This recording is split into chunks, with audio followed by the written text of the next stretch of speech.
Hello, welcome to this video. In this video, we will learn about the school dashboard page. After purchasing subscription Build Exam School package, at the top menu you will see icon School Dashboard.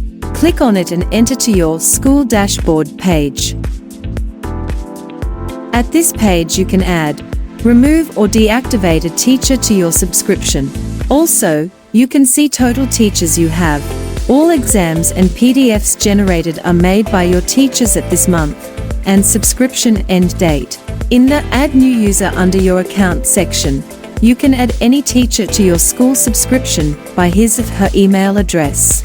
New teacher must have account at ExamMate and does not have any school subscription in ExamMate. Here you can see the number of teachers you can give access to.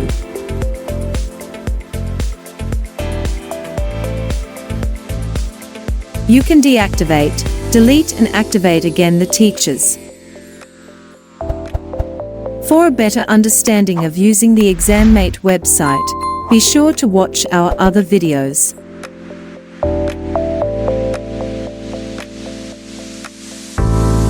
Thank you for watching this video. Please share it with your friends. Let's prepare for exam, mate.